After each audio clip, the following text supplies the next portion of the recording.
Y bien, un saludo para todos en los corazones de Jesús, José y María. Mi nombre es William Toro. Sean todos bienvenidos a su canal Enfoca tu Fe. Hoy tenemos una entrega especial de nuestro podcast, de nuestro programa, de nuestra sección, como le queramos llamar, pero ya bien conocida, Preguntando se llega a Roma. Hoy tengo conmigo un amigo muy especial que algunos de ustedes ya están conociendo porque por estos días ha estado sonando bastante en redes sociales por unos debates y todo esto. Entonces hoy vamos a conocer un poco más a profundidad a este gran amigo que ya se los voy a presentar. Así que nuevamente mis hermanos, bienvenidos y esto es Preguntando se llega a Roma.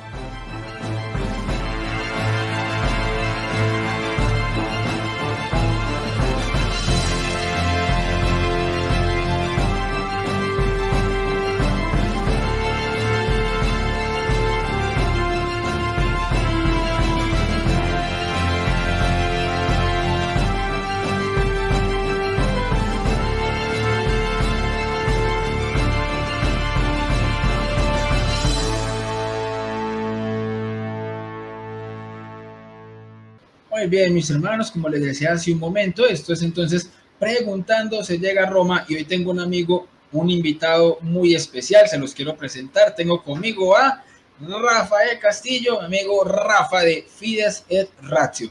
Rafa, mi hermano, ¿cómo estás? Dios te bendiga. Bienvenido por primera vez aquí a Enfoca tu Fe. ¿Cómo estás? Muy bien, aquí listo para la entrevista, para pues lo que sea que tenga este programa para nosotros. Ya había visto varios programas que sabe que viene pura celebridad, viene puro peso pesado. Entonces yo dije, ¿qué hago acá, no? Pero pues muchas gracias por la invitación y pues bueno, preparados para lo que Dios tenga para nosotros en esta entrevista. Qué bendición, mi hermano. Pues bueno, yo creo que lo de pesos pesados, eso lo da la fe. Así que yo creo que aquí el que más fe tenga, mi hermano, ese es el peso más pesado, ¿sí o no? Porque que sea la fe la que más pese. ¿Listo? No la cantidad de suscriptores o la cantidad de likes, que lo que más pese en nuestra vida sea la fe, la gracia, la caridad, ¿sí o no? Entonces, mi hermano, yo creo que estás hoy en día en el lugar indicado. Porque yo he visto estos últimos debates que has tenido en redes sociales y para los que de pronto todavía no los hayan visto, se los recomiendo. De entrada ya les digo, suscríbanse al canal de Rafa, así como aparece allí en el título de su nombre, Fides et Ratio. Así aparece en su canal de YouTube. Igualmente, su canal va a quedar entonces linkeado tanto aquí en la descripción del video como en el mensaje fijado para que obviamente vayan y se suscriban allí. Allí tiene posteado los debates que ha tenido últimamente, que han sido excelentes. Se los recomiendo porque se aprende muchísimo con la metodología que él está utilizando para los debates. Entonces, en ese sentido, ya hay varias personas que lo conocen, ¿ya? Pero hay otros que quizás todavía no saben quién es Rafa, de dónde salió, quién es este muchacho tan jovencito, ya que teniendo debates y todo esto. Entonces, Rafa, mi hermano, en este momento dándole la bienvenida a la gente que se está conectando en este momento a nuestro programa de Preguntando se llega a Roma y los que van a ver este programa en este momento o los que lo van a ver más adelante, para ellos vamos a hacer la primera pregunta de este programa para conocerte un poco mejor. ¿Quién es Rafael Castillo? Pero como yo sé que tú también, hermano, tienes una buena formación filosófica, la pregunta no es el quién soy yo, filosófico que nos demoraríamos aquí toda la entrevista contestándola, sino quién es la persona, quién es Rafa, quién es Rafael Castillo. El joven, el muchacho, ya está casado, no está casado, tiene intenciones de casarse alguna vez en la vida o quiere ser sacerdote, religioso, cuántos años tiene, de dónde viene, trabaja en otra. ¿Quién es Rafael Castillo, mi hermano? Bueno, mi nombre, bueno, ya me había presentado mi compañero. Yo soy Rafael Castillo, tengo 21 años, soy originario de la ciudad de Chetumal, Quintana Roo, en México, pero actualmente me encuentro viviendo en la ciudad de Playa del Carmen, igual en el estado de Quintana Roo, en México. Bueno, actualmente soy estudiante, estoy estudiando la carrera de pedagogía. Terminando esta carrera, quiero estudiar ya sea una carrera de filosofía o teología, me encantaría, porque a mí, como se han podido dar cuenta, me encanta la filosofía y me encanta la teología, ¿no? Bueno, tengo la intención de casarme, siento que esa es mi vocación, me veo a mí mismo enseñándole a mis hijos a rezar el rosario, enseñándoles el catecismo. De hecho, ya tengo sus dos nombres. El primer hijo se va a llamar Tomás y el segundo se va a llamar Agustín, los primeros dos hombres, ¿no? Entonces, otra cosa, en mi familia tenemos una tradición de que, bueno, del nombre Rafael. El nombre Rafael es una tradición en mi familia. Mi papá se llama Rafael, mi primo se llama Rafael, mi abuelo se llama Rafael, y pues bueno, es tradición el nombre Rafael en nuestra familia. Entonces quiero continuar con la tradición. Se va a llamar Tomás Rafael y Agustín Rafael, los primeros dos hombres. Entonces, este, pues bueno, realmente actualmente no estoy trabajando, estoy buscando un trabajo que me permita bueno, porque sí había tenido trabajo, pero por algunos detalles, por el tema de los horarios y demás, por el tema de mi universidad y porque también estoy sirviendo en un apostolado, bueno, más bien en dos apostolados en mi parroquia, un apostolado juvenil llamado Montecristo y otro apostolado que es Apóstoles de la Palabra, que está en mi parroquia. Entonces, estoy buscando un trabajo precisamente que me dé la oportunidad de poder hacer contenido, poder darle atención a mi escuela y poder darle atención a los dos apostolados, porque si bien es cierto de que me interesa mucho la parte intelectual y la parte apologética de la fe, también me interesa mucho mi parte espiritual, no quiero descuidar mi parte espiritual, por eso mismo trato, si me es posible, todos los días de ir a misa, voy todos los días a misa. Quiero permanecer activo con mi fe y pues bueno, realmente estoy buscando un trabajo que me permita eso. No va a ser difícil, pero yo sé que con Dios nada es imposible, entonces pues precisamente estamos en esa búsqueda, ¿no?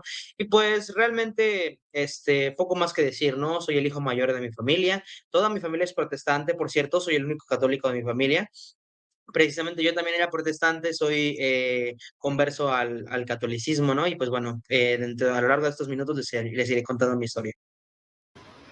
Qué belleza, mi hermano. Bueno, empezamos, pero fuertísimo. Yo creo que ya todo el mundo acá en este momento hizo la misma cara que yo, el único católico de la familia. Uy, fuerte, fuertes declaraciones dirían por allí, ¿cierto? Mi hermano.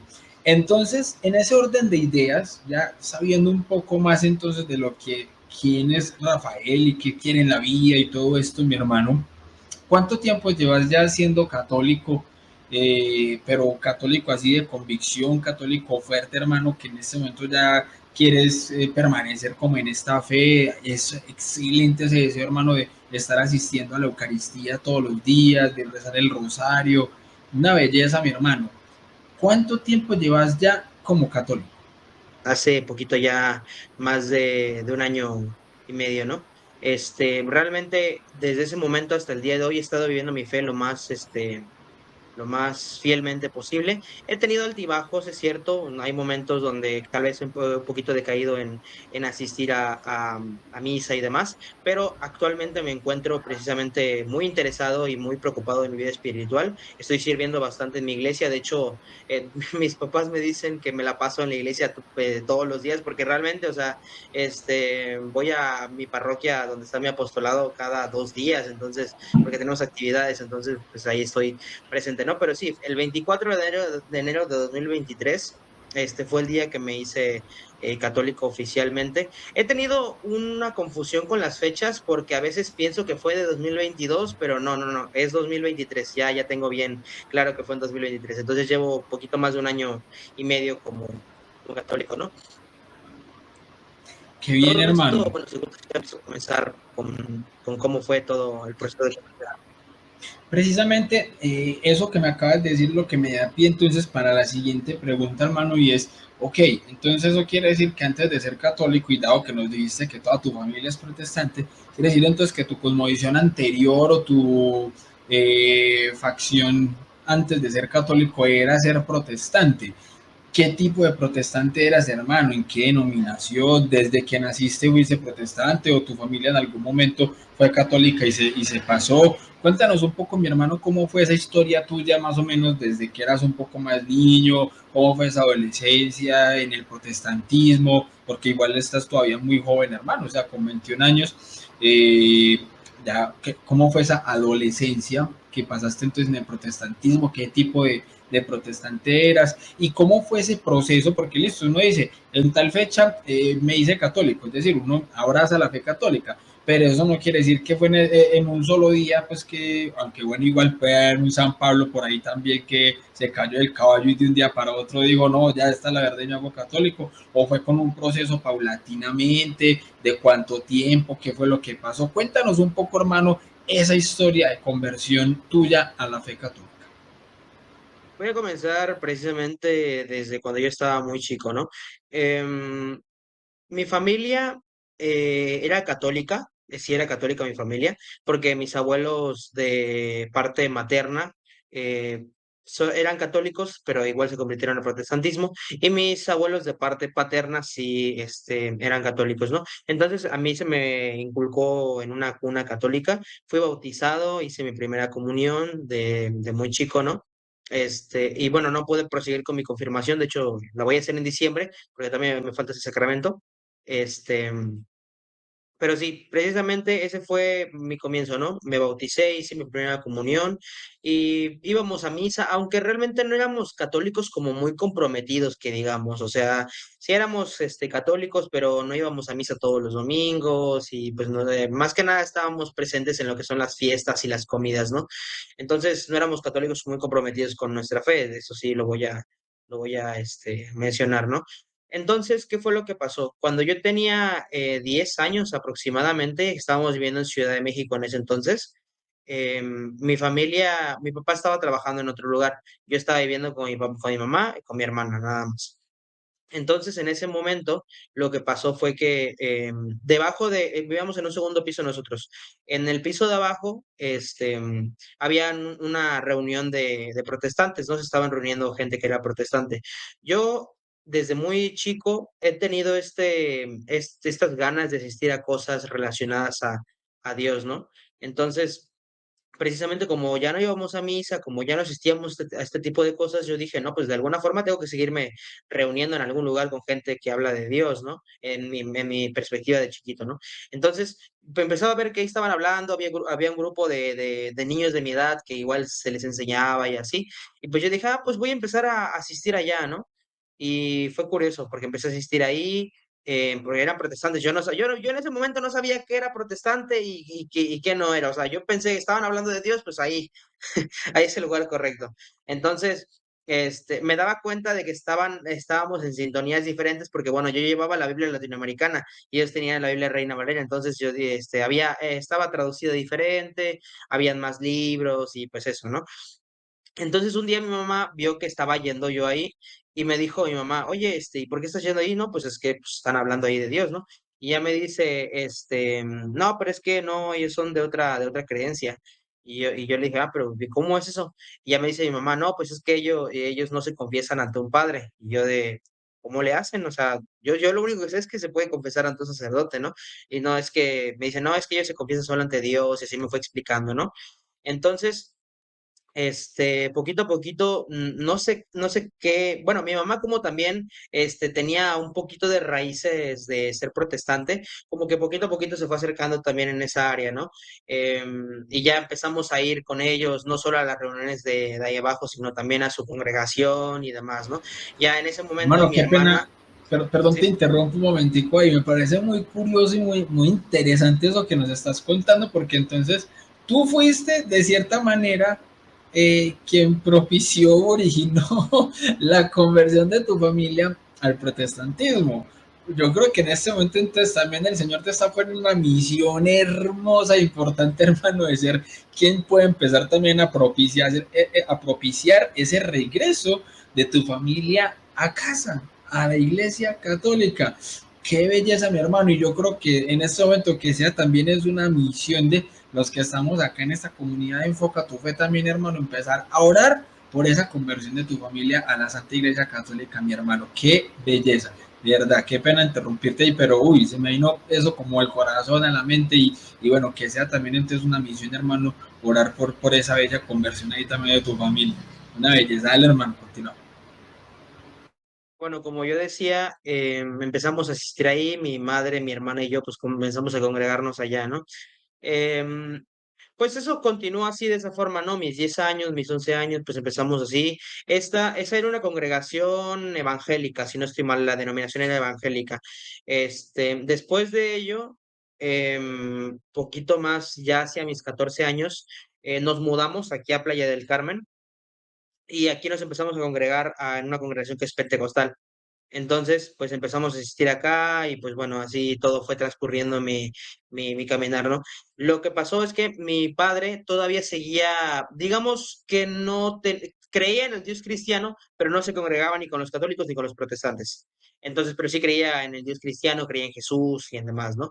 Pero no se congregaba. Entonces, en su vida pasó algo, tuvo un accidente de moto en el que yo estuve involucrado también, donde fue un accidente muy fuerte, la verdad sí, corrió muchísimo riesgo. De hecho, el diagnóstico era que le iban a amputar la pierna, para que se dé una idea de qué tan riesgoso estuvo. Pero gracias a Dios, Dios obró en eso. Y de hecho, le dieron varios diagnósticos. Primero era que le iban a amputar la pierna. Segundo, que no se le iban a amputar, pero le iba a quedar más corta y no iba a poder caminar. Y pues bueno, ahorita gracias a Dios, mi papá tiene una de historias, de verdad Dios ha obrado bastante en su vida porque ha pasado por muchas cosas de enfermedad, ha pasado por muchas situaciones muy difíciles que yo pienso que otras personas no hubieran soportado, pero mi padre la verdad es que sí soportó bien, a pesar de todas esas adversidades, no bajó la guardia, siempre siguió protegiéndonos, siempre siguió proveyéndonos alimentación y la verdad es que lo admiro mucho en ese aspecto por poder soportar todas esas cosas. En resumen, porque es una historia muy, o sea, si les contara la historia de mi padre en ese aspecto, en estos aspectos, la verdad es que el programa solo sería de eso, porque es una historia muy larga, pero para que se den una idea, mi padre tuvo diagnóstico de cáncer, lo diagnosticaron con cáncer, primero con cáncer de tráquea, si no estoy mal, después que le hicieron estudios, no sabemos y no estamos seguros si se equivocaron en el diagnóstico o Dios los sanó el cáncer. Puede ser cualquiera de las dos cosas, pero realmente su primer diagnóstico era que era cáncer, sí o sí era cáncer. Ya después, de hecho, tenía una hoja donde decía que tenía cáncer del diagnóstico médico. Después le hicieron estudios y siempre que siempre no tenía cáncer, porque, bueno, a él le salió un tumor en la columna, pero era un tumor no cancerígeno en ese entonces. Pero el detalle es que ese tumor luego venía acompañado de una enfermedad que se llama mieloma múltiple, que en resumen es cáncer de médula ósea. Y pues bueno, en un 80-90% de los casos, siempre que aparece ese tipo de tumores, el cáncer de mieloma múltiple está presente, pero él fue el 10% de los casos donde no está presente el cáncer. Entonces, es una enfermedad muy fea. Para hacerse las cortes, es una enfermedad muy fea, te acaba en meses, la verdad, te dan meses de vida cuando te detectan esa enfermedad. Pero bueno, mi padre en ese aspecto no se congregaba. Después del accidente de moto, pues hizo las paces con Dios, digamos, y empezó a congregarse con nosotros en la congregación protestante pentecostal a la que nosotros asistíamos. Ya empezamos a ir todos en la familia ideal, ¿no? Todos yendo a la iglesia, todo bonito, todo así. Pero después el hijo comenzó a investigar teología y ahí es donde se pudrió todo. Lo que pasó fue que yo empecé a estudiar teología a mis 16 años aproximadamente, 16 17 años empecé a estudiar teología porque me empezó a llamar la atención, ¿no? Estudiar los temas bíblicos, estudiar esto, estudiar lo otro. Yo empecé a hacer mi labor de apología, mi labor de defensa, primero que nada sobre la existencia de Dios. Utilizaba los argumentos de ya, o sea, cuando estaba empezando, utilizaba la apuesta de Pascal, utilizaba el argumento cosmológico Calam, pero actualmente no lo sostengo porque no me parecen argumentos muy buenos que digamos, hay mejores argumentos.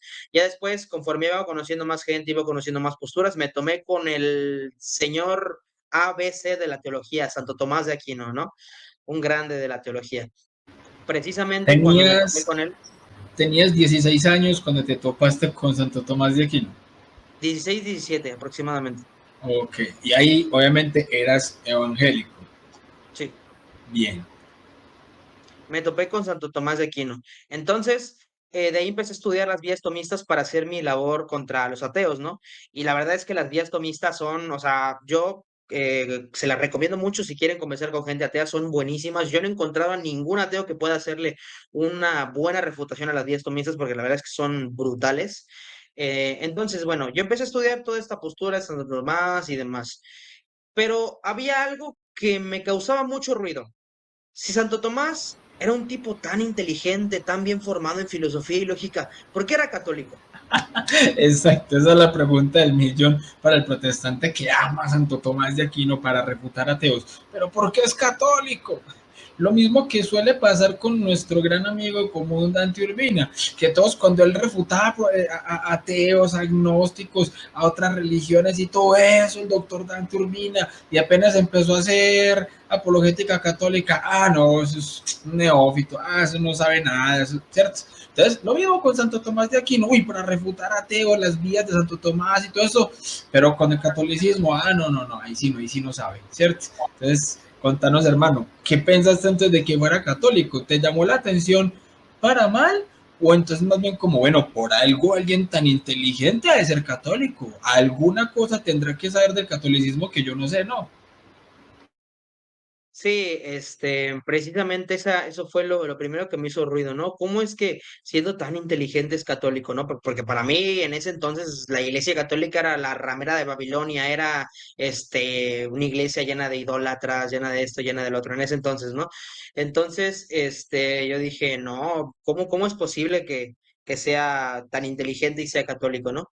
Ya de ahí empecé a ver un poquito más lo que es la perspectiva, como lo veía Santo Tomás, ¿no? Sus posturas sobre la unión hipostática de Cristo, sus posturas sobre, digamos, no sé, bueno, la Trinidad y demás. Iba estudiando poquito a poquito más la postura de Santo Tomás de Aquino, pero no me terminaba de cerrar esa duda. ¿Por qué es católico? ¿Por qué es católico? ¿Por qué es católico? Bueno, ya después de estudiar mi parte de teología natural, empecé a estudiar lo que es teología, ¿cómo se le llama?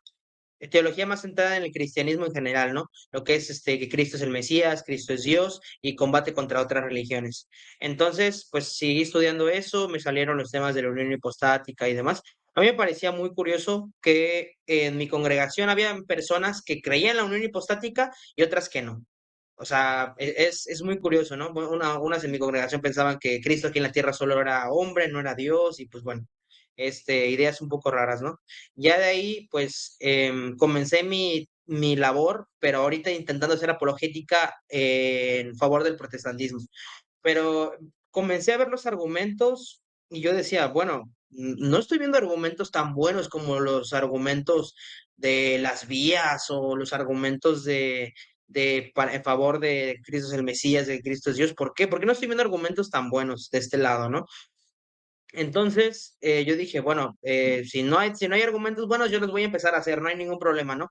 Empecé a estudiar la postura católica para refutarla, no para aprender realmente, y me surgieron varias dudas, ¿no? Primeramente estudiando lo que es el tema de la sola escritura, ¿no?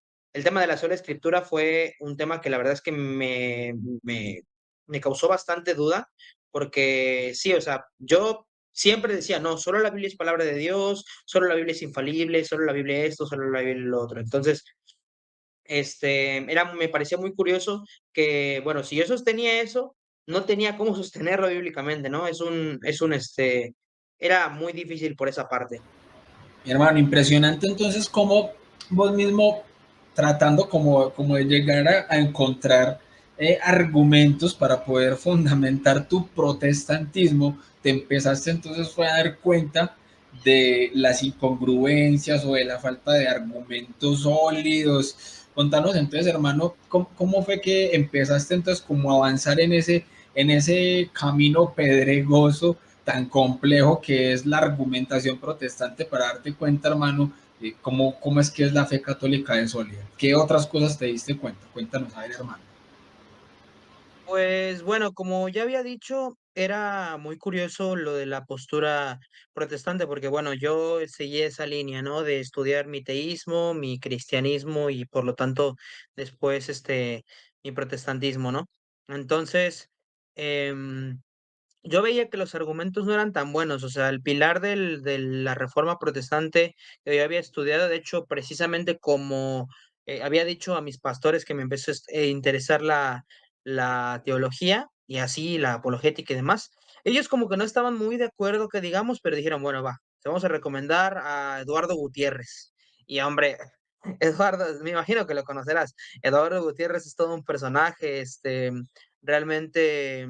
Después de haber estudiado a Santo Tomás de Aquino bastante, ver el nivel argumentativo de Eduardo Gutiérrez era como muy, no sé, muy, muy débil, muy bajo. O sea que en el protestantismo pentecostal, cuando alguien tiene dudas, al que recomiendan es al Guti, por Dios bendito.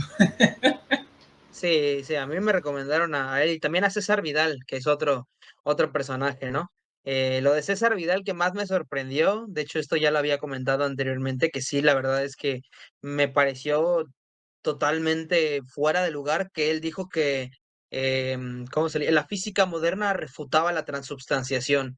O sea, ¿qué tiene que ver una cosa con la otra? No tiene, pues, es como que me digas, es como intentar medir una carretera con un termómetro, imposible, o sea, no tiene nada que ver una cosa con la otra. Entonces, precisamente eso fue, yo dije, esta es la calidad de argumentos que dan en el protestantismo. Entonces, bueno, me quedé con un poco mal sabor de boca, pero seguía investigando, ¿no?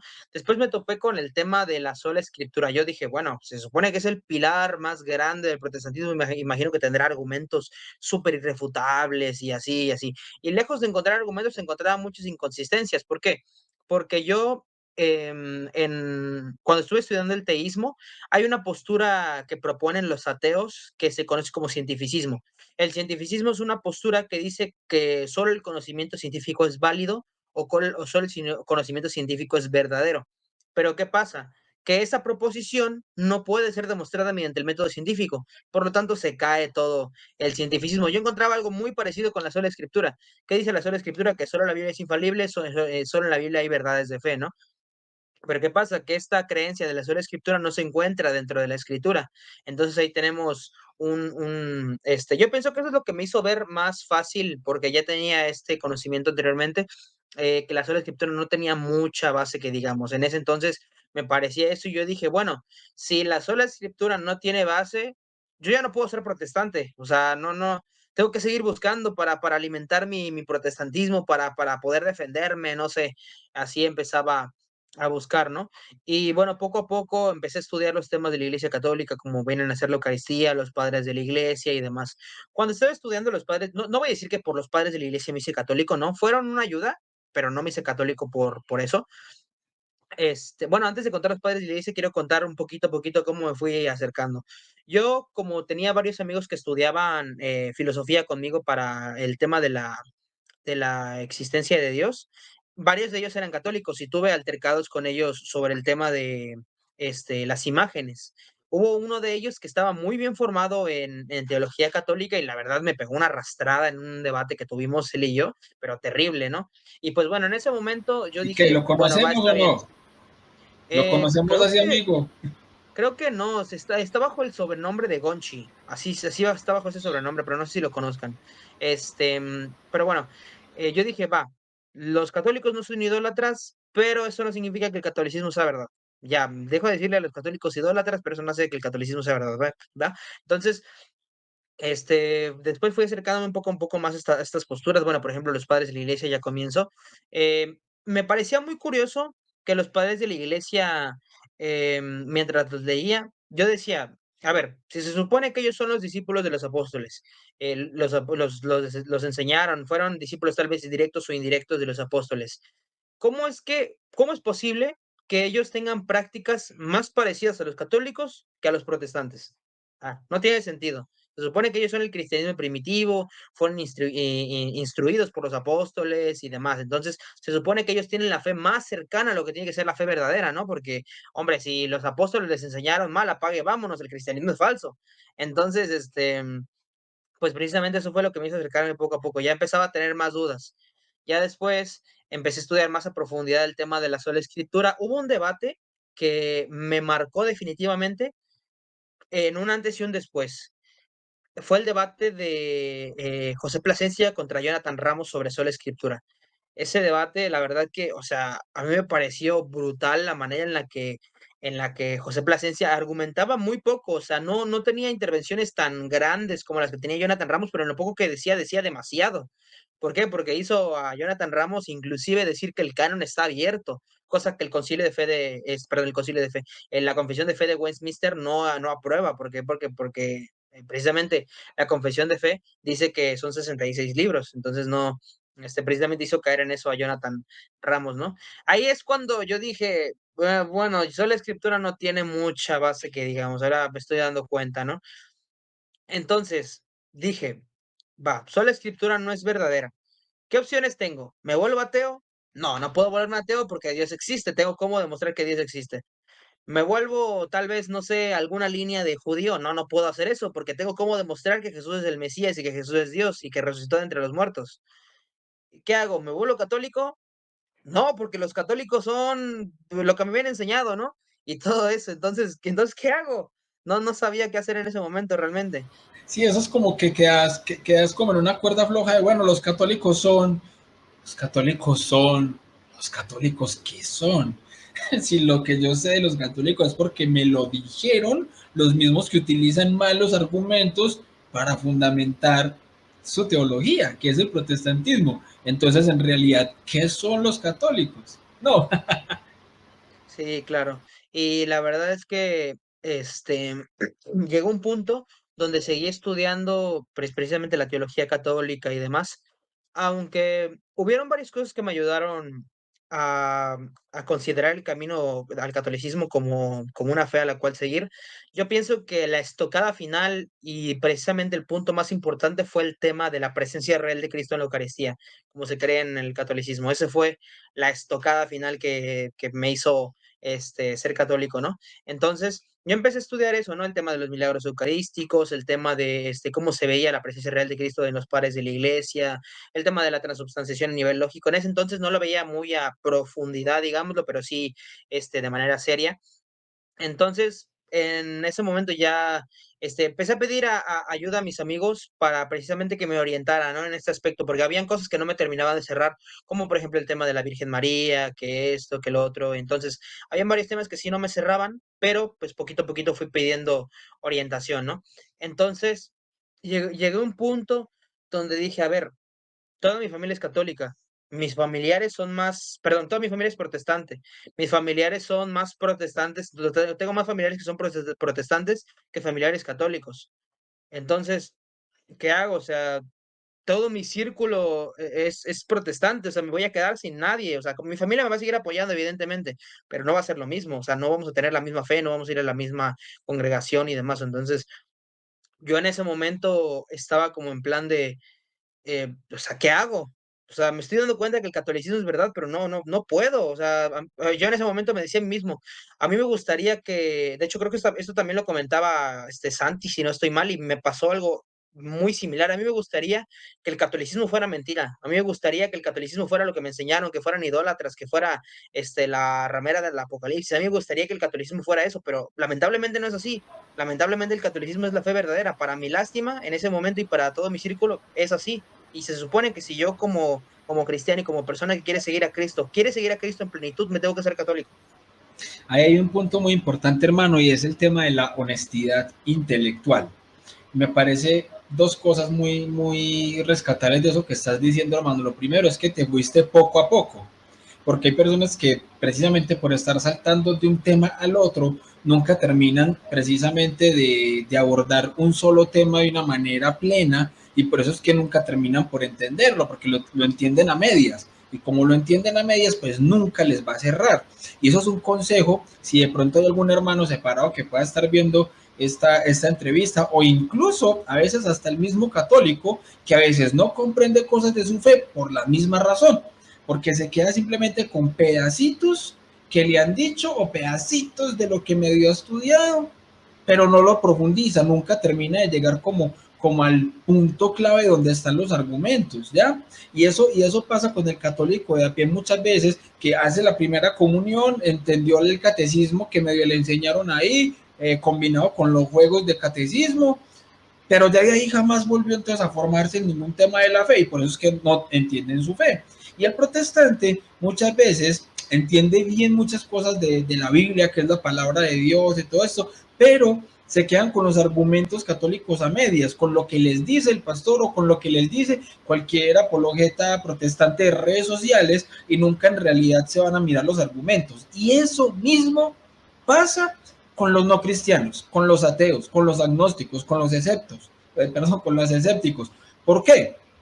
Lo digo incluso por experiencia propia, con esta frase. Por ejemplo, el ateo nunca deja de ser ateo simplemente porque en vez de buscar respuestas, se dedica a buscar objeciones. Y eso pasa también con el protestante, que en vez de buscar las respuestas católicas para ver si tienen sentido, si son coherentes, si en realidad tienen una profundidad teológica, se dedican a buscar justificaciones o excusas para poder entender lo que vos ya dijiste, mi hermano. Ojalá la Iglesia Católica no sea la verdadera, sea falsa. Y entonces es mejor buscar excusas para creerme, seguirme como alimentando de esa idea de que es falsa y no hacerme católico, taparme los ojos, hacerme el de la vista ciega. Lo mismo el ateo que prefiere no hacerse cristiano porque tendría que renunciar a un montón de prácticas y un montón de cosas pecaminosas de su vida y dice, no, donde yo acepte que Dios existe, que Jesús resucitó, yo tendría que abandonar varias cosas porque siendo consecuentes con la realidad de la fe, hombre, si Dios existe, pues hay unas líneas morales objetivas a las que yo tendría que sujetarme si soy honesto. Entonces a veces el ateo prefiere no hacerse cristiano y vivir como ateo, incluso sabiendo que Dios existe, pero es por buscar excusas. Lo mismo con el protestante. Entonces veo eso muy racional y con mucha honestidad intelectual de tu parte, hermano, y eso que eras un jovencito apenas. No lo viste con la rebeldía adolescente que muchas veces a la que se puede llegar, sino que en realidad, hermano, lo hiciste de una manera muy consecuente y te felicito, hermano, por esa honestidad intelectual que tuviste, hermano, al abordar los temas de fe de forma objetiva. Qué bien, hermano. Continúa entonces. De hecho, precisamente hay una frase de San Agustín que me gusta mucho, que utilizaba ¿cómo se llama? En mis charlas con ateos y que ahorita esa misma frase me estaba cayendo a mí a cuentas. La frase de, para el que quiera creer tengo 1000 argumentos, para el que no quiera creer no tengo ninguno. Entonces, Totalmente. precisamente esa frase era la que utilizaba con mi charla con ateos, porque también San Agustín lo había leído cuando era protestante.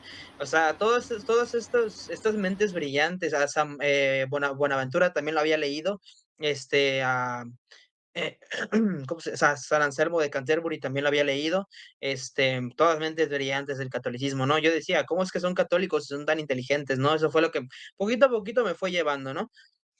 Ya de ahí tuve una charla con Dante Urbina, precisamente cuando todavía era protestante, pero no sabía cómo dar el paso para ser católico, ¿no? De hecho, la charla está en mi canal de YouTube para el que guste ir a verla. Buenas noches, Dante. ¿Se me escucha? Ujú. Sí, Mira, quería hacer una pregunta sobre, bueno, el tema del catolicismo, porque, bueno, yo soy, actualmente soy protestante, pero me considero, bueno, desde hace unos días me he considerado con cierto acercamiento al catolicismo. Siento que, no sé, algo dentro de mí me está llevando al catolicismo. Pero, o sea, todavía no sé cómo dar el paso, o sea, no sé qué es lo que tengo que hacer. esa es tu pregunta. ¿Qué es lo que convendría que hagas? Ajá, sí, exactamente, cómo tendría que dar el paso, porque bueno, igual la postura católica me apoya más en mi postura filosófica, porque bueno, yo soy tomista, pero no se puede ser tomista en plenitud siendo protestante. Ok, muy bien. Agradezco bastante tu sinceridad y también tu valentía en compartir esto aquí. Juan 12:32. Cuando fuere levantada la tierra, atraeré a todos hacia mí, dice Jesús. Cuando fuere levantado, atraeré a todos hacia mí. Entonces, tú dices que hay un algo que te está atrayendo hacia la Iglesia Católica. Y claro, no hay una dicotomía entre Cristo y la Iglesia, porque fíjate lo siguiente en el pasaje de Hechos 9:4. Cayendo en tierra, oyó una voz que le decía, Saulo, Saulo, ¿por qué me persigues? ¿A quién perseguía Pablo? No a Jesucristo de forma personal, perseguía a la Iglesia. Pero Jesús dice, ¿por qué me persigues? Entonces, ese mismo Jesús se identifica con la Iglesia, a ese punto de identidad. ¿Por qué me persigues? Cuando persigue a la Iglesia. Entonces, el mismo Jesús que dijo en Juan 12:32, cuando fuere levantado, atraeré a todos hacia mí, lo hace también con su Iglesia. Y lo que se está dando aquí es que hay una moción de la gracia de Dios que quiere atraerte a la plenitud de la verdad. Tú ya tienes bastante verdad al creer en Jesucristo, y eso es una cosa maravillosa. Y esa verdad la puedes tener en tu contexto protestante. Pero aquí se trata de llegar a la plenitud. No con una partecita, no con una interpretación particular, sino la plenitud. Primera de Timoteo 2:4. Dios quiere que todos los hombres se salven y vengan al conocimiento de la verdad. Dios quiere que tú te salves, pero no quiere que te salves meramente cumpliendo ciertos requisitos mínimos y cierto núcleo básico de doctrina de mero cristianismo para salvarse con eso. Ya me salvé, me salvé. No, lo que Dios quiere para tu vida es que tengas el conocimiento de la plenitud de la verdad. Ahora bien, uno podrá preguntarse, ¿y dónde está la verdad? Los calvinistas dicen una cosa, los arminianos otras. Los bautistas dicen una cosa, los pentecostales otra. Los católicos dicen una cosa, los ortodoxos dicen otra. Entonces, hay múltiples opciones que dicen muchas cosas. Primera de Timoteo 3:15. Dice que la iglesia es columna y fundamento o columna y pilar de la verdad. De entre todas las diversas opciones de las interpretaciones de la Biblia y diversas versiones de cristianismo, lo que nos dice la propia Biblia es que la garantía está en la iglesia. Y de entre todas las denominaciones o grupos disponibles, ¿cuál es el único que afirma tener una instancia magisterial de interpretación vinculante? La católica. Entonces poquito a poquito ahí, ya estaba considerando ser católico, pero todavía como que, no sé, estaba con mis dudas, ¿no? Fui poquito a poquito, de hecho fui una vez a misa cuando todavía era protestante, me pareció muy bonito todo el tema de la liturgia, el respeto que se le daba al altar y demás, ¿no? Me pareció muy lindo, la verdad. Y bueno, un día que fue el 24 de enero de 2023, después de, bueno, todo este tiempo fueron, la verdad, o sea, fue casi un año o tal vez el año de estar estudiando con las dudas y todo, ¿no? Y pues bueno, en ese momento yo precisamente, yo dije, bueno, tengo que hacer algo ya, porque no me puedo quedar así, con el tema bueno, no sé, entonces no sé qué hacer, ¿no? Este, pero bueno, ya dije, bueno, voy a tomar una decisión, voy a considerar los argumentos de ambas partes y depende de la balanza, cuál pesa más es precisamente lo que voy a hacer. Entonces, como había dicho, bueno, si yo soy protestante, pero a mí lo que más me importa es la verdad de Cristo, es Cristo en sí mismo. Y en la Iglesia Católica está la presencia real de Cristo. O sea, ¿qué tanto puede valer mi protestantismo para no dejarlo todo e ir a la presencia real de Cristo que está en la Iglesia Católica? Entonces, en ese momento fue que dije, listo. Recuerdo que horas después había misa aquí cerca de mi casa, en una parroquia que se llama San Judas Tadeo. Me fui a confesar con el padre, porque yo, bueno, como ya había dicho, ya tenía mi bautizo, ya tenía mi primera comunión, ¿no?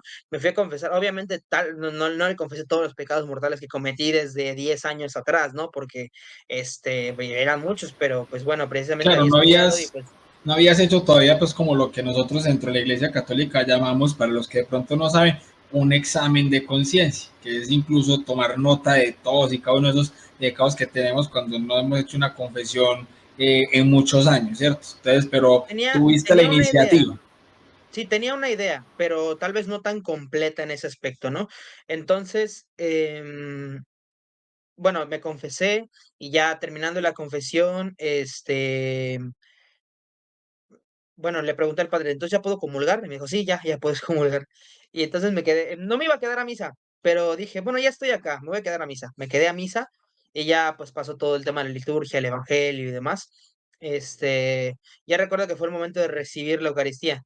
Entonces yo pues me paré para recibirla, me puse en el pasillito y recuerdo que cuando estaba en ese pasillito, toda mi vida como protestante había pasado, todo eso, lo que había hecho en la otra, en la otra, así como recuerdos de Vietnam, así pasó todo. Y ya yo me decía dentro de mí mismo, a partir de que recibas la Eucaristía, todo eso se acabó. Entonces, yo recuerdo que cuando ya era mi turno, es mi modus operandi, desde ese momento hasta el día de hoy es mi modus operandi, siempre me arrodillo para recibir la Eucaristía. Este, Me arrodillé y pues me dijo el cuerpo de Cristo, y dije, amén, lo recibí. Y cuando la recibí, no sé, sentí que algo se había desprendido de mí y había sido puesto algo nuevo. Fue una sensación muy hermosa, la verdad, muy, muy hermosa. Y ya una paz inmensa, no, no, no, muy, muy bonita la sensación. De hecho, a veces, a día de hoy, sigo sintiendo esa sensación de paz inmensa cuando comulgo y demás. No siempre, no siempre, pero sé que siempre está Cristo presente cuando comulgo, ¿no? Pero esa sensación de paz, de tranquilidad, de estar siendo uno con Cristo, fue una sensación muy, muy bonita, ¿no? Y ya pues salí de misa Obviamente mis papás todavía no lo podían saber, ¿no? Para mis papás yo seguía siendo protestante. No, yo no dije nada, de hecho, varias veces, no tuve que hacerlo, pero no tuve que haberlo hecho más bien, pero mentí para poder ir a misa. Decía, no, es que me llamaron del trabajo, tengo que ir, 2 horas antes, y pues realmente me iba a misa los domingos, antes de entrar al trabajo, ¿no? Entonces, pues bueno, eso fue toda mi historia, y pues desde ese momento hasta el día de hoy, pues sigo perseverando, y pues me pasó algo muy contrario que cuando estaba estudiando en el protestantismo, cuando empecé a estudiar el protestantismo y su base, empecé a tener dudas. Ahorita que estoy estudiando el catolicismo y su base, lejos de tener dudas, estoy teniendo más certeza de que la iglesia católica es la iglesia verdadera, ¿no? Entonces, pues bueno, en mi caminar como católico he tenido altibajos, he tenido, digamos, a veces ese desánimo de, ay, no quiero ir a misa o no quiero servir en la iglesia, pero a día de hoy, pues me encuentro, gracias a Dios, bien de manera espiritual. Tengo todavía cosas con que, trabajar, pero pues bueno, eso es poco a poco, ¿no? Y pues bueno, estoy sirviendo en 2 apostolados en mi parroquia y pues todo bien de momento, gracias a Dios y por guianza del Espíritu Santo, pues estamos todo perfecto. Qué belleza, mi hermano, súper, qué bendición, hermano, ese testimonio que nos acabas de contar. Y bueno, dos cosas ahí. La primera, es bueno cuando tenemos esas crisis de fe, mi hermano, porque es que si no, yo creo que a veces, si nosotros no tuviéramos ese tipo de crisis de fe, a veces podríamos llegar a pasarnos la soberbia más difícil de todas, que es la soberbia espiritual. La empezamos a creer muy santos, pues porque entonces yo nunca tengo ningún tipo de crisis de fe. Y lo importante de nosotros como católicos es saber que solamente los que tenemos crisis de fe, tenemos fe. Una persona que no tiene fe no puede tener crisis de fe. Entonces, a veces nosotros nos da como esa tristeza, ay, ¿cómo voy a tener una crisis de fe después de ya conocer la verdad, la plenitud de la fe, la iglesia católica? Entonces uno como que a veces se duele y uno dice, pero ¿por qué, Dios mío? ¿Cierto?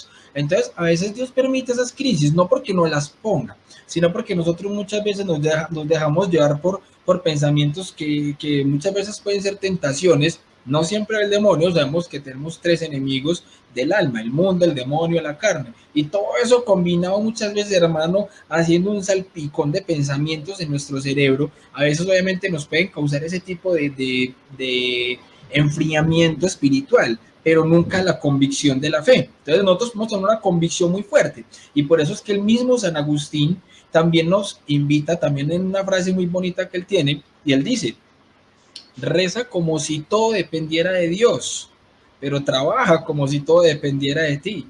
Y ese trabajo, él no lo mencionaba en el sentido de salir a trabajar, a laburar como tal, no, sino en ese trabajo espiritual que tenemos nosotros de formarnos cada día en la fe, en ese caminar de fe. Entonces, no es que, ya hoy tengo fe y entonces ya, que Dios haga el resto y me ilumine y punto, se acabó. No, es orar como si todo dependiera de Dios, ponernos en manos de Él, pero nosotros mismos trabajar por esa fe, por conseguir esa gracia, por renunciar al mundo, al demonio, a la carne, a ese pecado, como si todo dependiera de nosotros. Entonces San Agustín decía que cuando nosotros hallamos esa correcta balanza, hombre, ahí es donde empezamos a tener un caminar de fe coherente. Y no quiere decir que la coherencia nos exima de tener crisis de fe.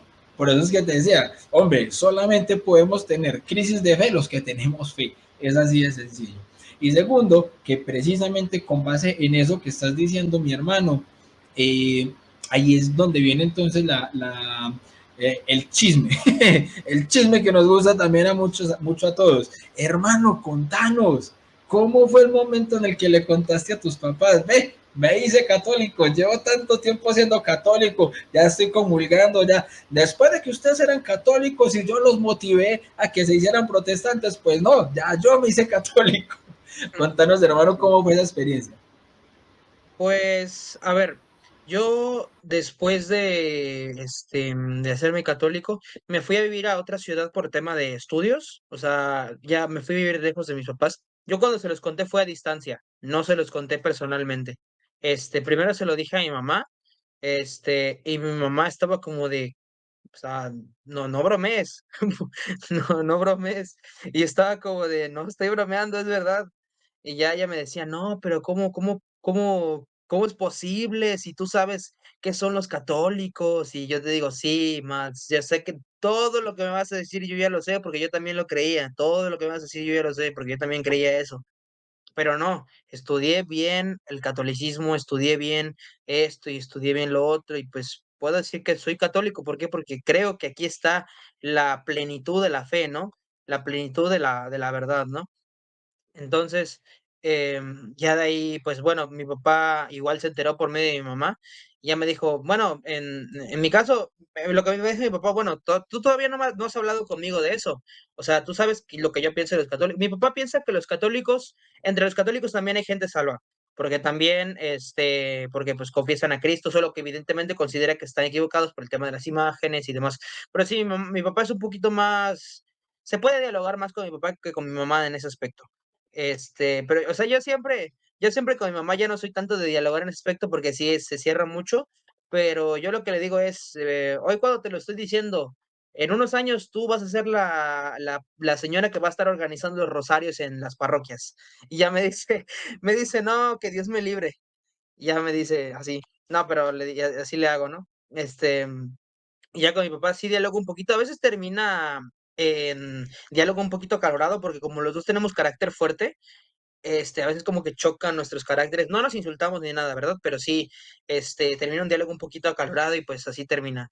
Em, con mi papá, pues fue un poquito más fácil. Realmente ninguno de los dos se lo tomó a mal, aceptaron mi decisión, sin embargo, no estuvieron de acuerdo evidentemente que no estuvieron de acuerdo con que me volviera católico, ¿no? Ya de ahí hubieron ciertos problemitas con eso, pero pues poquito a poquito se fue resolviendo. Ahorita no tenemos ningún problema. Ahorita, precisamente hubo una época donde ellos me obligaban a ir con ellos a su congregación, pero ahorita ya, pues, mi papá entendió que yo tengo mi fe y quiero seguir mi fe, ya pues me dejó de obligar a ir con ellos. Y pues bueno, ahorita pues estamos teniendo sí, mi relación con mis padres siempre ha sido buena, gracias a Dios. Mi relación con mi hermana también ha sido buena. Cuando éramos más chiquitos peleábamos mucho, pero pues ya te imaginas los pleitos de hermano típicos. Pero pues en mi casa tenemos una buena relación, a pesar de que yo soy católico y ellos son protestantes. Yo respeto lo que ellos creen, no lo comparto, pero ellos también respetan lo que yo creo, pero no lo comparten. Entonces, hay que hacer la labor ahí poco a poco y primeramente Dios, espero que pronto se puedan convertir ellos también. O sea, si la verdad me pudo alcanzar a mí, también la puede alcanzar a ellos. Qué belleza, mi hermano. Te reitero lo que te decía al principio de esta entrevista, al principio de este programa. De parte mía y mi familia, cuentas con nuestra oración, hermano, por la conversión de tu familia. Y espero también, hermano, entonces que los hermanitos que están aquí en el chat, los que están viendo esta entrevista en este momento y los que la van a ver más adelante, también hagan ese compromiso de que en algún momento, entre sus intenciones en el Santo Rosario, en su comunión, así, se acuerden de esas palabras que estamos teniendo en esta entrevista contigo, mi hermano, y pongan también en oración la conversión de tu familia, para que tu mamá sea la próxima que esté organizando los rosarios en la parroquia. Qué bendición, Sí, hermano, qué belleza. Bueno, muy bien. Llegamos a este punto, pasamos entonces como a la siguiente parte de esta entrevista, de este programa de Preguntando se llega a Roma. Y como nosotros siempre lo decimos, esto es un programa que es testimonial, pero como en un marco apologético. Entonces, ya nos has dicho por encima cuáles fueron los temas que tú estudiaste para hacerte católico.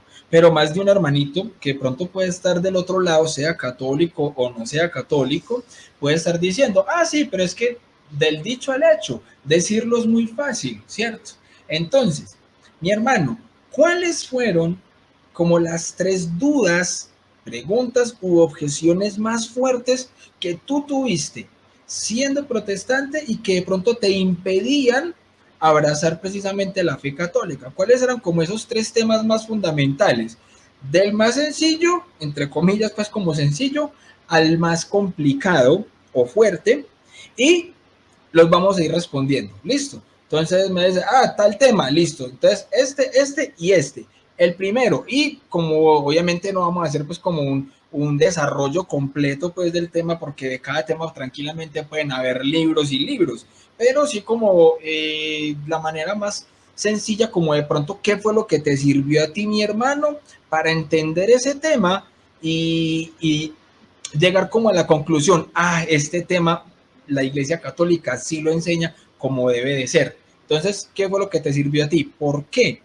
nosotros hacemos este ejercicio porque es muy posible que alguna de las personas que esté viendo en este momento o que lo vaya a ver más adelante pueda tener la misma duda que en algún momento Rafa pudo haber tenido. Que esa sea la piedrita en el zapato que lo está impidiendo dar el paso definitivo o para dar un paso más acercándose a la plenitud de la fe, a la plenitud de la verdad en esta Santa Iglesia Católica. Entonces, ¿qué fue lo que te sirvió a ti, mi hermano, con esos tres temas que hayan sido de pronto complicados a la hora de tu proceso de conversión a la fe católica? Bueno, hubieron varios puntos, pero yo diría que los principales, bueno, si hablamos de, por ejemplo, si haría un top 3, el top 3, el número 3 sería el hecho de que, bueno, estudiando sola escritura, está el tema de que, bueno, se dice que hay cosas, hay tradiciones que no quedaron dentro de la escritura. Está la pregunta, bueno, leyendo precisamente libros respecto a eso, estaba la pregunta de cuáles son las tradiciones que no quedaron dentro de la escritura, que son infalibles, que no quedaron dentro de la escritura. Esa era una de mis dudas. Muy bien, bueno, en el top 2, ¿cuál sería? El top 2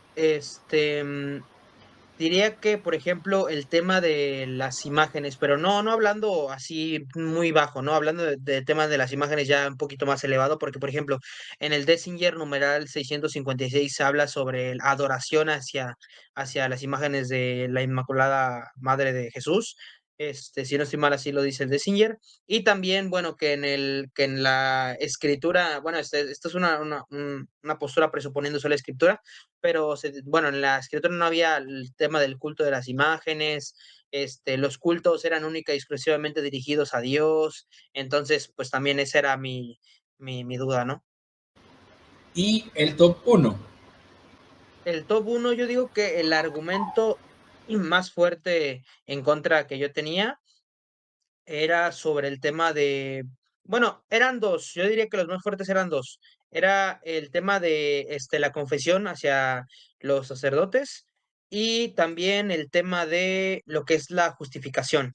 Yo veía en la escritura el tema de la justificación, bueno, por fe y obras o por la sola fe, esos eran dos temas que sí, que diría que se pondría en primer lugar.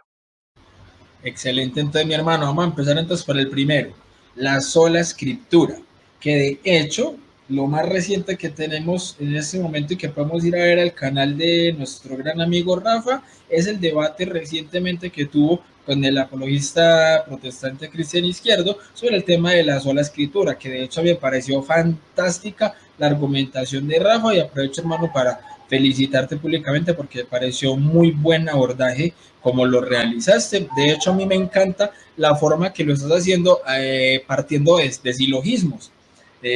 Porque de eso se trata el debate, de argumentar desde la misma lógica, desde la razón, y partir de silogismos me parece que es importante para que la otra parte pueda llegar entonces a si quiere refutar, pues entonces que refute las premisas, porque si refuta las premisas, pues entonces está refutando la conclusión. Me parece fantástico, hermano, que lo hayas hecho de esa manera. Entonces, explícanos un poco, mi hermano, en el tema de la sola escritura, un poco cómo es esa argumentación entonces que ahora hoy en día haces, como si fuera el Rafa católico de hoy, explicándole al Rafa protestante, vea hermano, usted está equivocado, la sola escritura es falsa, la sola escritura es falsa y nosotros los católicos creemos así. ¿Cómo sería como esa respuesta, hermano, que al Rafa protestante le hubiese servido escuchar para entender? Bueno, para atacar sola escritura hay dos vías. Podemos atacar directamente a la sola escritura o atacar a otro tema que creen los protestantes, que es el tema de la perspicuidad de la escritura, ¿no? O sea, son temas que van ligados. Yo, por ejemplo, para atacar el tema de la perspicuidad, hay una pregunta que le hizo Trent Horn a Gavin Norland en un debate que tuvieron, que es una pregunta muy buena, que es si la escritura es suficiente para temas de salvación, o sea, solo la escritura es suficiente para temas de salvación. ¿En qué parte de la escritura se explica qué son las obras de la ley? Esa es una pregunta buenísima. ¿Por qué? Porque en ninguna parte de la Escritura te dice qué son las obras de la ley. Y las obras de la ley es un tema muy importante para la salvación. ¿Por qué? Porque es un tema que está íntimamente ligado con el tema de la justificación. Y la justificación también está íntimamente ligada con la salvación. Entonces, esa es una pregunta que es muy buena y que realmente no se puede responder desde la Escritura. Eso ya haría precisamente, le haría daño a la postura de la perspicuidad, ¿no? También otro tema, depende de cómo se defina sola escritura, porque ya ves que hay un mundo así como a denominaciones protestantes, así hay definiciones de sola escritura, ¿no? Unos dicen que es una doctrina, otros dicen que es un principio, entonces, bueno, del lado de si es doctrina, bueno, lo interesante sería que te digan en qué parte de la escritura se enseña sola escritura. Este, bueno, sabemos que no está. Hay versículos que lo pueden inferir, pero realmente todos tienen respuesta. Primera de Corintios 4:6 que dice que no pensar más allá de lo que está escrito, ni los propios teólogos protestantes lo aceptan, ni los reformadores no utilizaron ese versículo para defender solo escritura, y los académicos modernos no lo utilizan tampoco para defender solo escritura. Entonces, y de hecho, propiamente los teólogos protestantes dicen que ese versículo no se refiere a eso. Entonces, precisamente habría una diferencia aquí entre este punto y el otro, ¿no? En del lado que si es un principio, me iría más porque, bueno, el principio de sola escritura se basa precisamente en lo que es un principio de filosofía que se llama el principio de parsimonia. O sea, a raíz de ese principio, el principio de parsimonia se sigue o se llega más bien a que la sola escritura es un principio, no una doctrina. Pero ¿qué pasa? El principio de parsimonia es muy utilizado por el ateísmo para concluir que Dios no existe. Entonces, el principio de parsimonia no es muy confiable que digamos, ¿por qué? Porque apela este, a lo que se conoce como argumentos inductivos. Entonces, un argumento inductivo es algo que puede ser que sea, no es totalmente seguro que sea, sino que puede ser que sea. Entonces, nosotros basaríamos nuestro abordaje a la escritura con un puede ser. No, yo creo que no. Entonces, eso sería lo que yo respondería al Rafa de antes. Qué bien, mi hermano. Sí, de hecho, esa pregunta, esa primera, la misma pregunta que Treadhorn le hizo a Goy Norlon, esa misma se la hiciste a Cristian Izquierdo. ¿Y qué le tocó hacer? Cambiar la pregunta. O sea, atacar un muñeco de paja. Porque entonces cambió la pregunta. Tú le preguntaste en qué parte de la escritura enseña qué son, qué es. Y él simplemente se fue a argumentar si eso no es. Entonces es muy diferente el razonamiento que él estaba haciendo. ¿Por qué? Porque no puede dar una respuesta. ¿Ya? Me Hecho, pareció sí. perdón, me pareció mucho a cuando, bueno, es un meme de internet cuando preguntas, oiga, ¿qué horas son? Sí o no. Sí, esto es un reloj. Sí, esto es un reloj. Sí, esto es un reloj. No, Así entonces, es sencillo. sí, Sí, sí, esa sí. es la respuesta. Así es.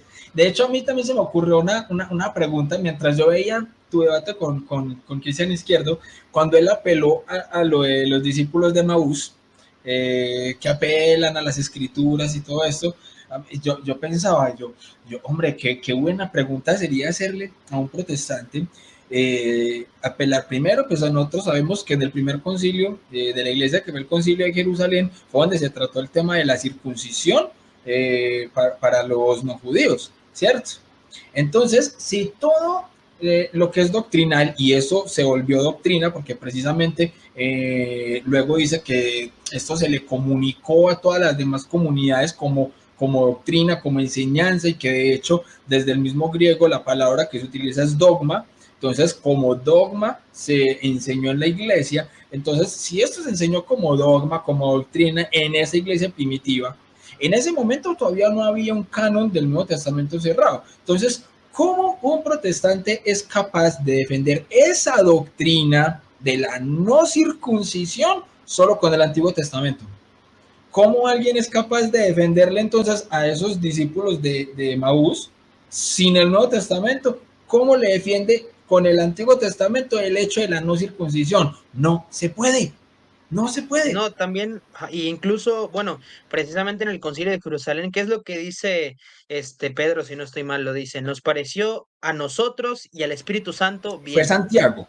O sea, obviamente Santiago. Pedro dio la enseñanza, pero obviamente Santiago se pone en pie como obispo de Jerusalén y dice, nos ha parecido bien a nosotros y al Espíritu Santo. Ahí no hubo escritura. nos pareció a nosotros, personas, y al Espíritu Santo. O sea, ellos, inspirados por el Espíritu Santo, definieron esa doctrina. Ahí no hubo escrituras. Entonces, es una evidencia excelente y no hay protestante que vaya a poder entonces hacer eso con el Antiguo Testamento. Otra pregunta más. ¿Cómo es que ellos supieron que le pareció bien al Espíritu Santo si el Espíritu Santo solo se comunica a través de las Escrituras y solo tiene el Antiguo Testamento? Excelente. Bueno, ahí mis hermanos les vamos dejando algunas preguntitas como para que las tengan cuando tengan diálogos con los hermanos separados. Y si hay algún hermano separado que de pronto esté viendo esta entrevista, si quiere dejar entre las respuestas a estas preguntas en los comentarios, lo puede hacer tranquilamente y las estaremos leyendo a ver si de pronto nos pueden dar la respuesta a estas preguntas que estamos haciendo. Preguntas trampa dirían por ahí, ¿cierto?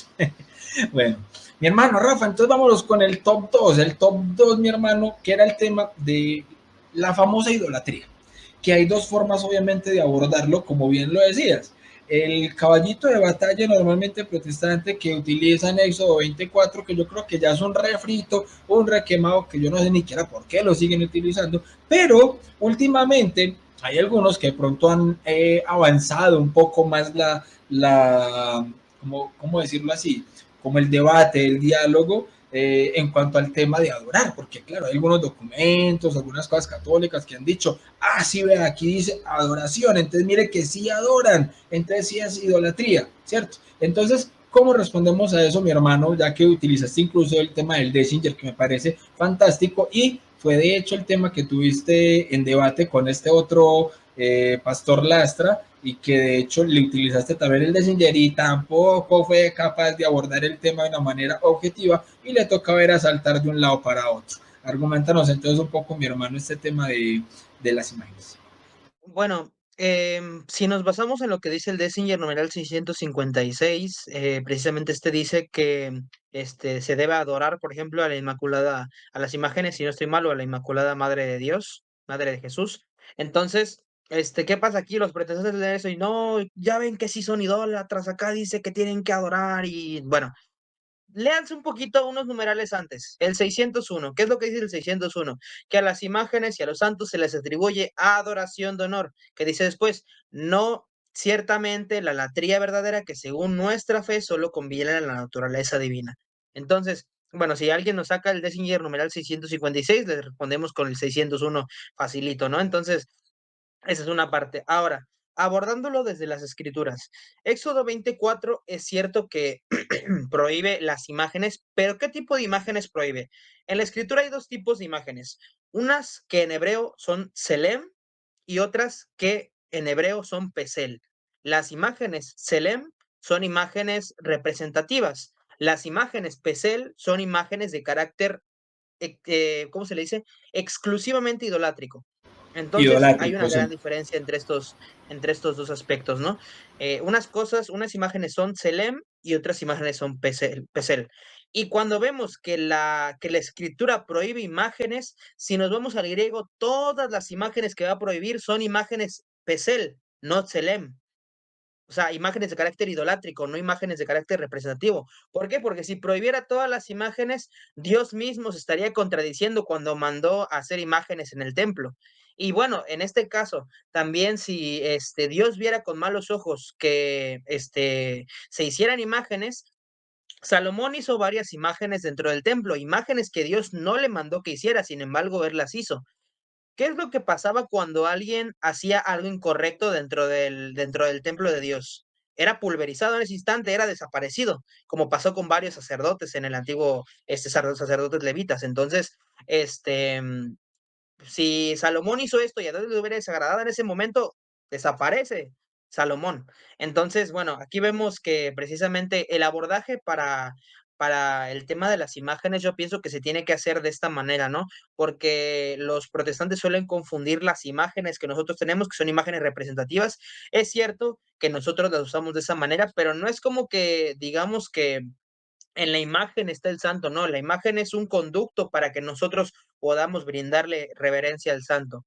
Entonces, precisamente el punto aquí es que, por ejemplo, dentro de la Escritura también se dice, el apóstol Pablo nos dice que debemos de dar honor a quien honor merece. Si una persona merece honor, si una persona merece que la sigamos, como el mismo apóstol Pablo dijo, sean imitadores de mí como yo lo soy de Cristo. Entonces, si una persona es digna de imitar y es digna de que le demos honor, así debemos hacerlo según el propio modelo escritural. Entonces, yo pienso que esa sería la respuesta que le daría al Rafa de antes.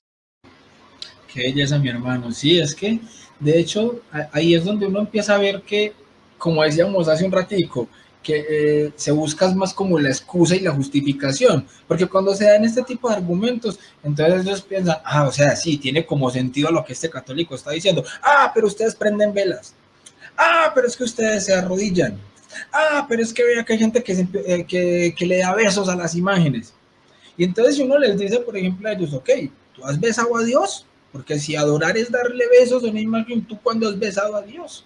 ¿Cierto? Si no, entonces no lo estás adorando, ¿ya? Es que la adoración es del corazón, y ahí es donde se contradicen. Porque entonces empiezan ellos mismos a argumentar como nosotros en cuanto a las imágenes. Y si es en ese mismo orden de ideas, pues ellos no podrían tener ni una foto de perfil en el WhatsApp siquiera. Entonces, ni siquiera podrían salir a hacer videos en YouTube, porque obviamente un video es una colección de muchas imágenes al mismo tiempo y que por eso se ve nuevamente como si fuera un video. Entonces, no es negar y prohibir las imágenes porque sí, sino de qué manera, cuando hay una idolatría allí. Y es como vos mismo se lo decías a ese pastor Lastra, de que él tendría que obviamente conocer el corazón de la persona, la intención de la persona para saber si está cometiendo idolatría o no, porque si no, pues entonces todos los mecánicos son idólatras porque viven de rodillas ante el carro cambiando llantas. Sí, no, es muy curioso ese tipo de argumentación. Yo la verdad con el tema de las imágenes, como debatía precisamente con el pastor Anthony Lastra, yo utilicé ese argumento deductivo, ¿no? Para demostrar que los católicos que seguimos el magisterio de la iglesia no podemos ser idólatras, porque una vez desobedecemos el magisterio de la iglesia ya no somos católicos en plenitud, porque estamos desobedeciendo un documento que para nosotros es infalible. Entonces, no podemos seguirlo de esa forma. Es, o sea, magisterio de la iglesia, por lo tanto debemos seguirlo, ¿no? Y pues bueno, ese es hay varios matices con el tema de las imágenes, porque sí, yo suelo decir mucho eso de que para que una persona diga que nosotros somos idólatras y esté en lo cierto, tiene que conocer nuestros corazones, porque él no sabe si nosotros estamos adorando a la imagen como con latría o le estamos brindando reverencia precisamente porque sirve de imagen, valga la redundancia, a lo que fue un santo, por ejemplo, Santo Tomás de Aquino, ¿no? Entonces, esa es la gran diferencia y precisamente una persona que le dice idólatra a un católico está proclamando tener un conocimiento que solo Dios tiene, porque solo Dios conoce los corazones. O sea, esa persona no sabe lo que yo estoy haciendo, no sabe cuál es la intención de mi corazón en ese momento. Entonces, no puede decir que estoy idolatrando una imagen cuando realmente no sabe qué es lo que estoy sintiendo yo. Totalmente de acuerdo, mi hermano. Así es. Bueno, mi hermano, y vámonos con el top uno. Ese tema tan complicado que mencionaste, podemos hacer como por encimita algo sobre la confesión, pero yo creo que obviamente ya muchos hermanos han podido comprender un poco este tema, pero me llamó mucho la atención, hermano, que ese tema que te haya causado obviamente tanta dificultad a la hora de abordar lo que es el tema obviamente de la sola fe, ¿sí o no? Entonces, cuéntanos, hermano, qué fue lo que te sirvió a ti para poder abordar este tema de una manera objetiva y llegar como a buen puerto, obviamente, y que evidentemente te condujo a poder llegar aquí a la Santa Iglesia Católica. Pues bueno, el tema de la sola fe, por ejemplo, a mí me parecía yo lo veía como muy de tontos debatir el tema de la sola fe, porque Efesios 2 del 8 al 9 nos dice claramente que esto es gracia y no por obras para que nadie se gloríe. O sea, yo lo veo muy claro. O sea, cómo alguien va a pensar que eso es lo contrario, ¿no? Entonces, lo que yo no veía en ese momento es cómo responder eso. O sea, yéndonos al versículo 11, precisamente se habla de la circuncisión, entonces esas obras no son obras como nosotros las conocemos, sino son obras de la ley. Entonces, yéndonos a ese aspecto, pues esa sería una de las respuestas, ¿no? Aunque igual me iba a otros versículos donde dice que somos justificados por la fe y no por las obras de la ley. Pero aquí está el tema clave. ¿Qué son las obras de la ley? Si nos vamos precisamente a un aspecto meramente histórico, porque dentro de la escritura no vamos a encontrar qué son las obras de la ley. Podemos darnos una idea y esa idea puede ser cierta. Por ejemplo, en Romanos 3:28, si no estoy mal, donde se dice que no somos que somos justificados por la fe y no por las obras de la ley, en consiguiente lo que dice, porque, bueno, habla del tema de la circuncisión nuevamente. Entonces, estas obras de la ley, si no fueran, si estas obras de la ley, si no fueran los aspectos ceremoniales de la ley mosaica, como en el caso de la circuncisión, estaría cometiendo la escritura un non sequitur. ¿Por qué? Porque no tiene que ver una cosa en este versículo con el siguiente versículo. Entonces, bueno, si nos vamos a un aspecto meramente histórico y precisamente siguiendo la vía de la nueva perspectiva de Pablo, de un apologista, más bien de un teólogo protestante, que es N.T. Wright en este caso, las propias obras de la ley son aspectos ceremoniales de la ley mosaica, ¿no? Y como dije, después de Romanos 3:28, si no estoy mal es el versículo, la verdad es que no me lo he memorizado, dice en consiguiente lo que habla en referencia a las obras de la ley, la circuncisión y demás. Este es el debate, ¿no? ¿Qué son las obras de la ley? Porque si las obras de la ley incluyen las obras de misericordia, pues bueno, en este caso los protestantes tendrían razón y pues bueno, ya se acabó el tema, ¿no? Pero realmente, ¿qué son las obras de la ley? Porque, por ejemplo, en este aspecto yo me había estudiado bastante, pero nunca había visto el versículo de Santiago 2:24 y Santiago, bueno, todo el capítulo 2 de Santiago, ¿no? O sea, yo nunca había visto ese versículo. Cuando estuve leyendo y estudiando la carta de Santiago, empecé el capítulo 2 y mira, está hablando de la justificación. Qué curioso, ¿no? Entonces empecé a estudiarlo. Me pareció muy curioso, pero demasiado curioso. Se supone que es una doctrina protestante, que es pilar del protestantismo, ¿no? El propio Lutero dijo que la sola fe es, la cosa por la que la reforma se cae o se levanta. Entonces, no sé si fue Lutero o fue Calvino, alguno de los dos habrá sido, este, pero precisamente el Sí, tema sí, fue Lutero. de la sola fe, en este aspecto yo dije, no, a lo mejor ha de decir algo aquí sobre la sola fe. Y sí decía algo sobre la sola fe. ¿Qué era lo que decía? Que somos justificados por las obras y no solamente por la fe. Entonces es muy curioso, me pareció muy curioso que el único versículo donde se menciona la palabra solamente por la fe es para negarla. O sea, me parecía muy curioso. Y otra cosa que me parecía mucho más curiosa, precisamente en la traducción al alemán de la Biblia protestante de Lutero, él en Romanos 3:28, puso que somos justificados solamente por la fe y no por las obras de la ley.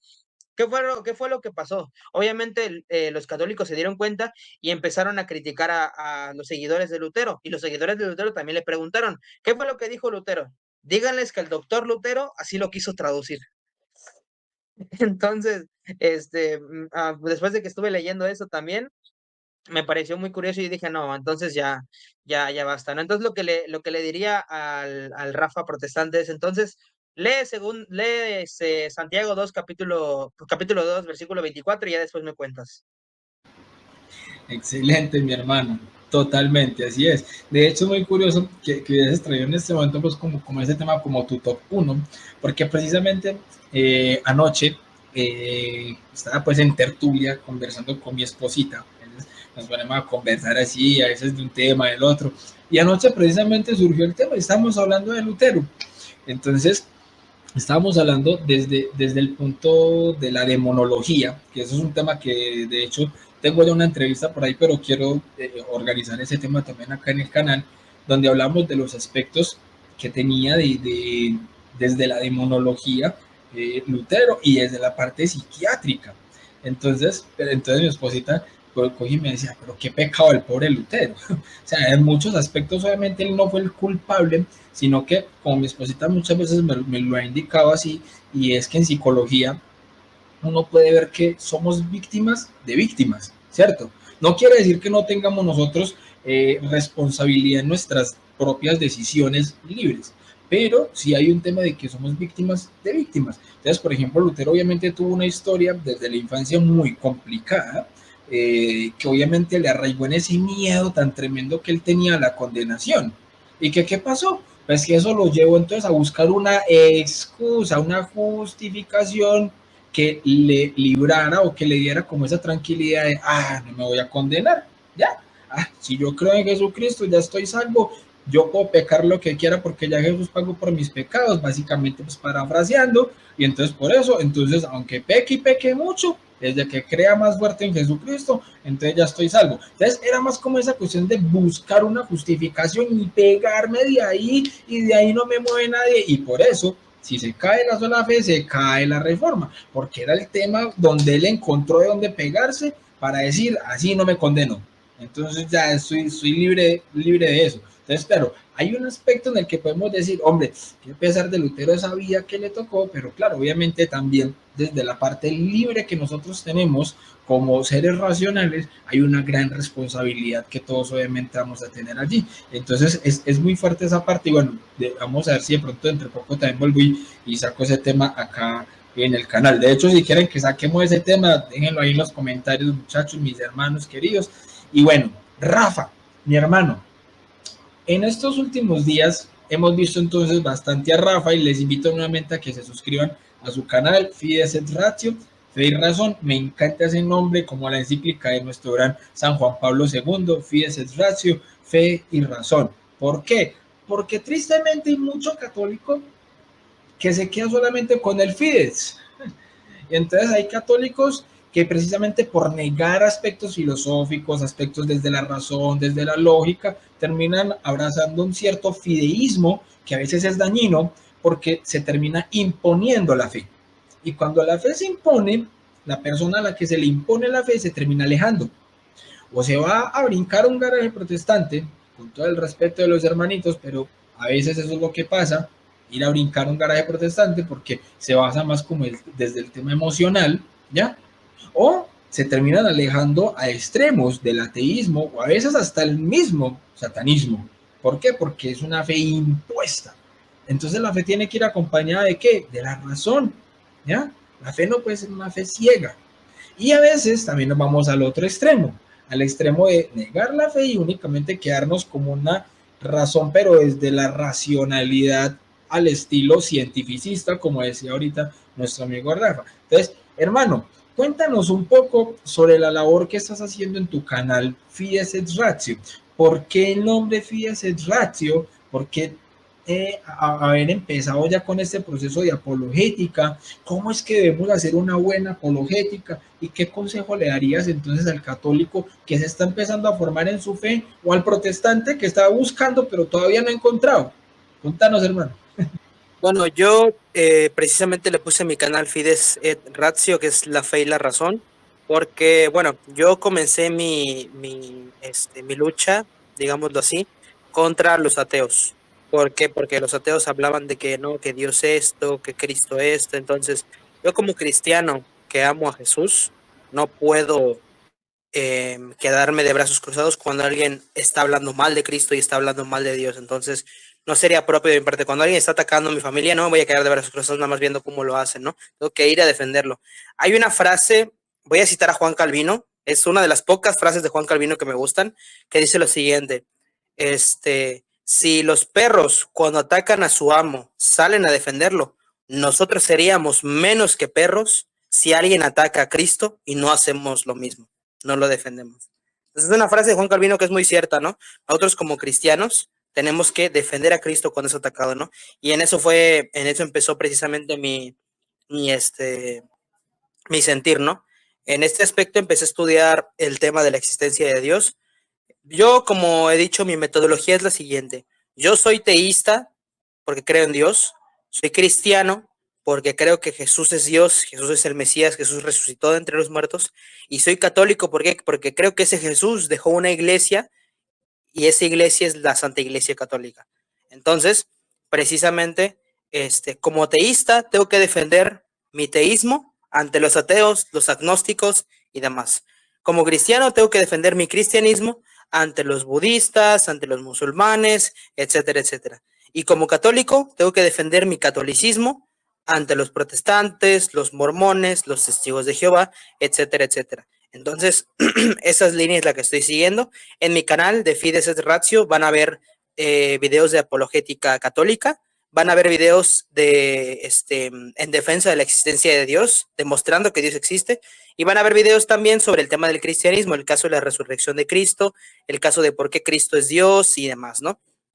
Entonces, bueno, esta es mi metodología y pues me gusta que así siga, porque me encanta la apologética, me encanta la teología, me encanta la filosofía, y ahorita que estoy empezando a crecer un poquito más, yo le agradezco mucho a Dios, porque enseñar es algo que me encanta a mí, ¿no? O sea, qué mejor que, porque precisamente ese es mi objetivo, ¿no? Si me estuve formando durante ya bastante tiempo, estudiando, leyendo, así es para poder compartir mis conocimientos, ¿no? Sería muy egoísta de mi parte aprender y no querer enseñar.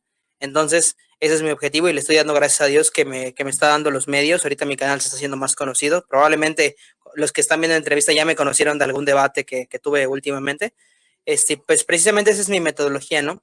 Yo como consejo a los católicos que están empezando en este tema, les recomiendo que no vayan muy como querer comerse al mundo, ¿no? Vayan poquito a poquito con los temas y van a estudiar el tema de la justificación. Tómense por lo menos 1 o 2 meses para estudiar bien la justificación, después pásense a otro tema y así. Si son de aprender más rápido, aprenden más rápido que yo, porque yo no soy de aprender tan rápido, aunque no lo parezca, si son de aprender un poquito más rápido, pues pueden ir un poquito más rápido en ese aspecto, pero sí yo les recomendaría que vayan poco a poco, no se quieran comer el mundo, vayan poco a poco para poder así digerir los temas y pues irlos aprendiendo mejor, ¿no? También las herramientas para el debate, yo utilizo muchos argumentos deductivos porque precisamente eso demuestra la veracidad de la tesis que estoy presentando. Yo les recomiendo que si tienen la forma de formular por lo menos un argumento deductivo en sus debates, háganla, porque eso es muy bueno y precisamente ayuda mucho. También si van a debatir, como católicos, si van a debatir, tienen que estudiar sí o sí filosofía. Tengan en cuenta que del lado protestante hay muy pocos que conocen de filosofía. Y si ustedes conocen de filosofía, de las falacias lógicas, de teoría de la argumentación, créanme que el debate se les va a hacer mucho más fácil. O sea, no lo digo solo del lado protestante, del lado católico también hay muchas personas que no saben de filosofía, por lo tanto se les puede complicar un poco si se encuentran un protestante que sí sabe de filosofía, ¿no? Entonces, esa es mi recomendación también para los protestantes que todavía que tienen dudas y pues quieren abrazar la fe católica, pero tal vez no encuentran o tienen esa duda todavía. Yo les quiero hacer una recomendación y pónganse esta duda en el corazón y comiencen a meditarla. Yo sé que ustedes como protestantes buscan la verdad, están buscando la plenitud de la verdad, están buscando a Cristo. Mi pregunta es, ¿qué tan importante tiene que ser el protestantismo para no dejarlo e ir a la plenitud de Cristo que está plenamente presente en la Eucaristía, en la Iglesia Católica, ¿no? Yo solo les dejo eso. Probablemente tengan objeciones de que no, que la Eucaristía lo esto y la Eucaristía lo otro. Pero yo solo quiero decirles esto. Si de verdad les interesa la verdad, si de verdad les interesa Cristo, estudien bien el tema de la Eucaristía. Estudien bien el tema de la Eucaristía y probablemente terminen en el mismo camino que yo, siendo católico. Qué belleza, mi hermano. Muchas gracias de verdad por esas palabras, esas recomendaciones. Ojalá que las personas que están escuchando esta entrevista en este momento y los que la van a escuchar más adelante, la podamos obviamente interiorizar, porque es que son palabras que no solamente son para el que está por fuera, sino también para nosotros mismos los que estamos acá, que llevemos un camino más corto, medio, largo, lo que sea, pero nunca está de más obviamente recibir este tipo de palabras y hacerlas oración, porque ese es el tema. O sea, no solamente es como que nos formemos y nos atragantemos, ¿ya? O sea, como se dice por ahí, tragar entero. O sea, es como comer información, pero tragar entero. De nada nos sirve. Hay que masticar el conocimiento desde la misma oración. Porque si no, de nada nos va a servir saber un montón de cosas si nosotros no elevamos ese conocimiento al Señor y le damos gracias a Él por ese don de la inteligencia, de la razón, de la sabiduría que nos está dando para comprender este tipo de temas. Entonces es una gran bendición y verdad, mi hermano, que ahí sí, como dice mi gran amigo San Agustín, que sé que también obviamente lo quieres bastante, nadie ama lo que no conoce, ¿sí o no? Entonces, antes de que nos despidamos, quiero, mi hermano, que me acompañes a compartir con los hermanos una de las canciones que en mi proyecto musical, que se llama Metanoia, he estado empezando como a divulgar, y es una canción que precisamente escribí para mi gran amigo San Agustín, que como sé que también obviamente lo tienes en gran aprecio, entonces quiero compartir esta canción antes de que nos despidamos de este programa. ¿Te parece, mi hermano? Digo, claro que sí, me encantaría. Bueno, mis hermanos, esta canción es de mi proyecto musical que se llama Metanoia, y la canción se llama Nadie ama lo que no conoce, para el gran San Agustín.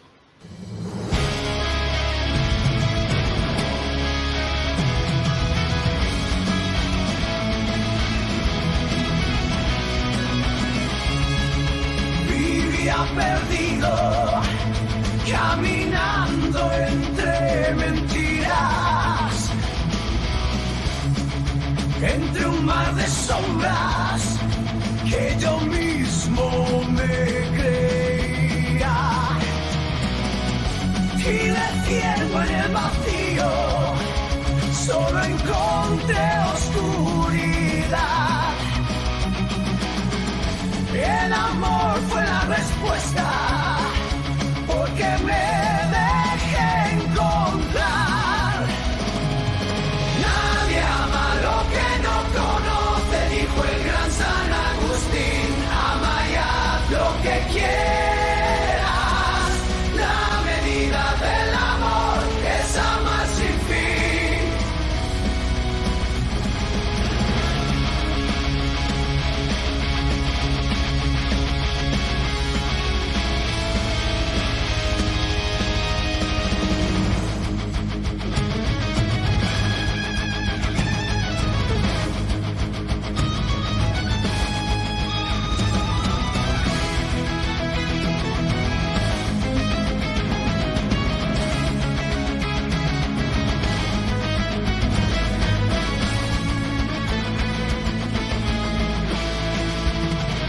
Nadie ama lo que no conoce, dijo el gran San Agustín. Ama y haz lo que quieras.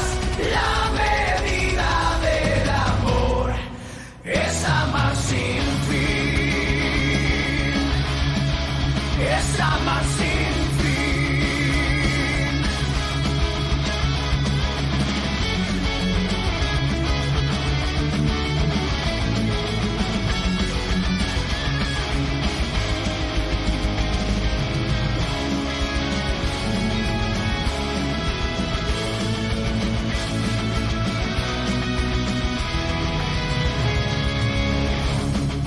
Ahora veo claro el camino de salvación. Con la fe como escudo, mi tesoro es la oración. Sin ti Dios te ha creado y sin ti no puedes salvarte. Luchando cada día, perseverar es tu estandarte. Nadie ama lo que no conoce, dijo el gran San Agustín. Ama y haz lo que quieras. Nadie ama lo que no conoce, dijo el gran San Agustín. Ama y haz lo que quieras. La medida del amor es amar sin fin. Es amar sin fin.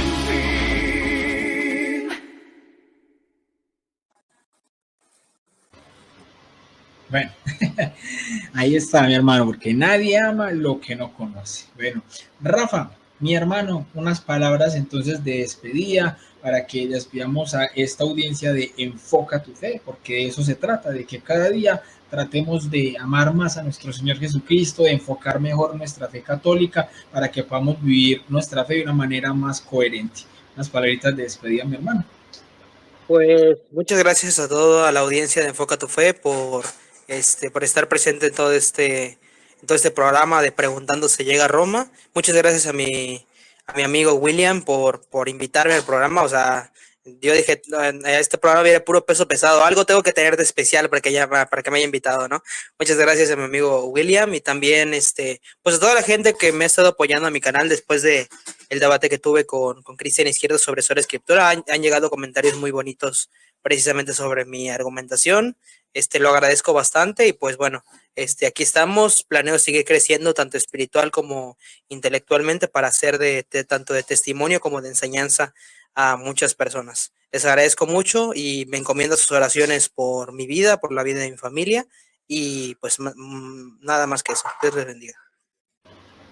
Mi hermano, antes, en este caso, gracias a vos, hermano, por esta labor que estás haciendo, por ese sí que le diste al Señor en su Santa Iglesia Católica. Gracias por que te sigas formando, mi hermano, para poder también brindar un granito de mostaza. Aquí ya no decimos un granito de arena, sino que aquí decimos un granito de mostaza en esta Santa Iglesia Católica, que con la fe de los humildes va creciendo cada vez más. Y de eso se trata, de que podamos llevar eso que el Señor nos ha regalado a los demás hermanos. Y así unos compartimos con otros y todo eso. Y de eso se trata este caminar en redes sociales y también con las personas en público, que podamos ser ejemplo de evangelización. Y no quiere decir que por eso entonces ya seamos santos, que vamos a levitar a 2 centímetros del piso, pues de la pureza y de la santidad. No, como lo decíamos precisamente en el retiro espiritual que tuvimos esta semana en el canal. Hombre, el proceso de conversión a nosotros lo que nos hace es ser conscientes de la realidad de la gracia en nuestra vida o de la realidad del pecado que nos aleja de esa gracia y de nuestro Señor Jesucristo. Entonces el proceso de conversión es un proceso que dura hasta que nosotros partamos de este mundo. Entonces nosotros debemos esforzarnos cada día de nuestra vida por vivir de una manera coherente. Y en este momento, mi hermano, vemos que eso está haciendo una obra muy bonita el Señor en tu vida, en tu caminar, en tu canal. Entonces los invito nuevamente, mis hermanos, a que se suscriban al canal de Rafa Fides et Ratio. Les recuerdo, queda fijado acá en el chat, queda en el comentario de este video y en la descripción del video, para que no tengan excusa de, ay, es que no encontré el canal del hermano. No, ahí está por todos lados para que se puedan suscribir y vamos a apoyarlo también, porque de eso se trata. El algoritmo somos nosotros. A la gente de YouTube no le gusta mucho este tipo de contenidos. Entonces, para que YouTube pueda recomendar este tipo de canales, este tipo de videos, este tipo de contenidos, pues mis hermanos, nosotros debemos ser ese algoritmo, que le demos like a los comentarios, que nos suscribamos a los canales de los hermanos, que le demos comentarios a los canales de los hermanos, porque eso es lo que pone a trabajar el algoritmo de YouTube. Entonces seamos nosotros ese algoritmo que altere el algoritmo de YouTube para que esto sea compartido a muchas más personas y que el mensaje pueda llegar a más almitas. Rafa, mi hermano, de verdad, muchísimas gracias por aceptar esta invitación. Claro que sí, hay, hermano, muchísimo especial, y espero que esta no sea la última vez aquí en el canal y que próximamente puedas venir, entonces, para que tratemos ya de alguna manera algún tema específico, o que nos apoyes de pronto reaccionando a algún debate de los grandes debates que han existido. Por ejemplo, un debate de Treadhorn con algún protestante, podemos reaccionarlo aquí en el canal. Ese tipo de reacciones, ese tipo de comentarios me parece que son muy valiosas para los hermanos. Entonces ahí te queda también nuevamente abierta la invitación para que no sea esta la última vez aquí en Enfoca tu Fe. Bien, y para los hermanos, muchas gracias por haber participado en esta nueva entrega, en este nuevo programa de Preguntando se llega a Roma. Me despido de ustedes junto a mi amigo Rafa y en compañía siempre de mi gran amigo San Agustín, diciéndoles que nadie ama lo que no conoce. Que Dios los bendiga, la Virgen los acompañe, paz y bien.